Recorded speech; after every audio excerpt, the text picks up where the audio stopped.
Right now, outside number 10, something far greater than glass or stone is breaking its trust itself. Not a barrier, not a window, but the bond between a leader and his people. And tonight, that shattered promise carries a single name: Starmer.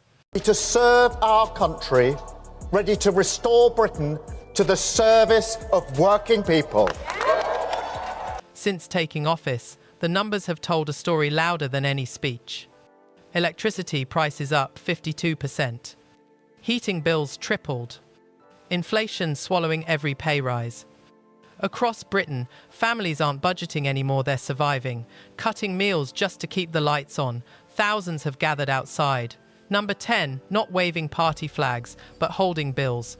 Proof of betrayal printed in red and black. They're not chanting politics. They're crying for survival. This isn't chaos. This is Britain waking up from Parliament Square to the iron gates of Downing Street. The anger feels different tonight. It's colder, sharper, real. The chants began at 6 p.m. They haven't stopped. Heat or eat? That's the choice now. For the first time in decades, Britons aren't protesting ideology, they're protesting existence itself. Average energy bills have doubled since Labour took power. Over 2 million households now live in fuel poverty. Inflation still hovers around 9%, wages have flatlined, and grocery prices are up nearly 20%. People aren't running out of patience anymore, they're running out of money. Police have sealed off 3 streets around number 10, but the crowd keeps swelling: teachers, nurses, pensioners, shopkeepers. The faces of a nation pushed to the edge. Inside those gates, silence. Outside, a nation screaming to be heard. This isn't chaos. It's consequence. The moment when quiet suffering becomes defiance and Britain finally says, enough. In 2024, Keir Starmer stood before the country promising stability after chaos. He vowed to rebuild trust, protect workers, and restore compassion to government. But beneath that calm exterior, another story was unfolding. Campaign donors linked to offshore energy firms quietly funded Labour's green transition. Weeks after his victory, £30 billion in subsidies were approved, most of it flowing overseas. At home, heating taxes rose, and British families began rationing warmth. His message was working people first. The result, working people last. When questioned, Starmer dismissed the pain as a necessary adjustment. But to the millions now choosing between food and heat, there's nothing necessary about suffering. That phrase became a symbol of arrogance, a reminder that the poor always seem to pay for someone else's progress. By last winter, the truth was undeniable. A baker in Leeds closed after 40 years. A pub in Cornwall went dark. A print shop in Manchester sold its final order to pay its final bill. And when asked whether his plan was sustainable, Starmer smiled and said, "Transition always comes with sacrifice." He just never said whose sacrifice it would be. That smile, cold and rehearsed, went viral. Not as leadership, but detachment. For many Britons, that was the breaking point, the moment they realised the man who promised compassion had none left to give. Then came the leaks.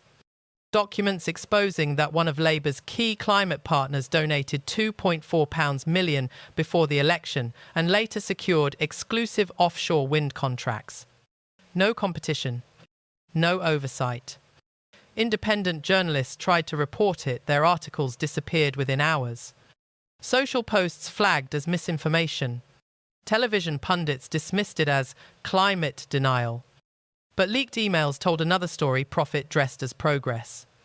Even the government's ethics office admitted it was reviewing potential conflicts. Reviewing, not investigating. When power feels threatened, it doesn't argue. It deletes. And that silence, deliberate, calculated, was the spark. Because people finally saw it wasn't incompetence. It was indifference.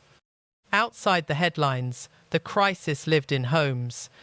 Nurses holding signs after 12-hour shifts. I save lives but can't afford to heat my home. Teachers watching children arrive in winter coats because breakfast or heating never both. pensioners in Newcastle sharing a single heater between 3 flats.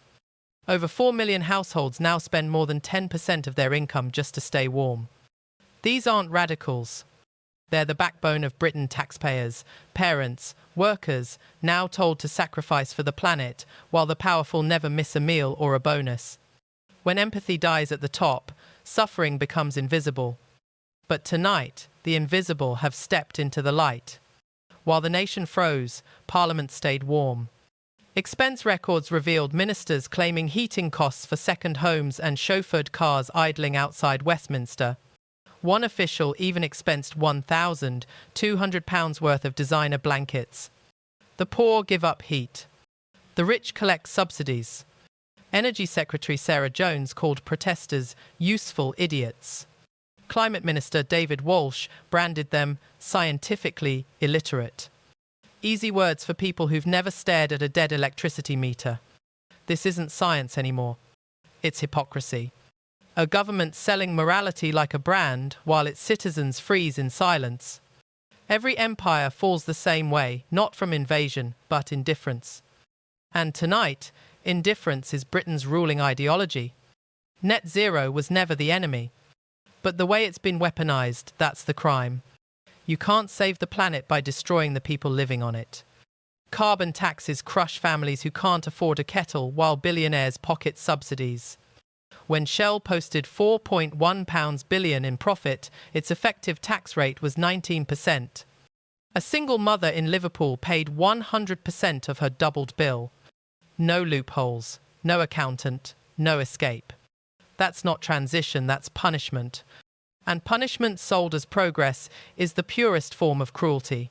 Starmer calls it the cost of doing the right thing. But the right thing never demands the poor pay twice, once in cash, and again in dignity. This is no longer just an energy crisis. It's a moral one. Fuel poverty up from 8% to 14%. Hospital admissions for cold-related illness up 31%. 3 elderly citizens found dead in unheated homes in South London. Inside number 10. Advisors insist frustration will fade. Outside, the roar only grows louder.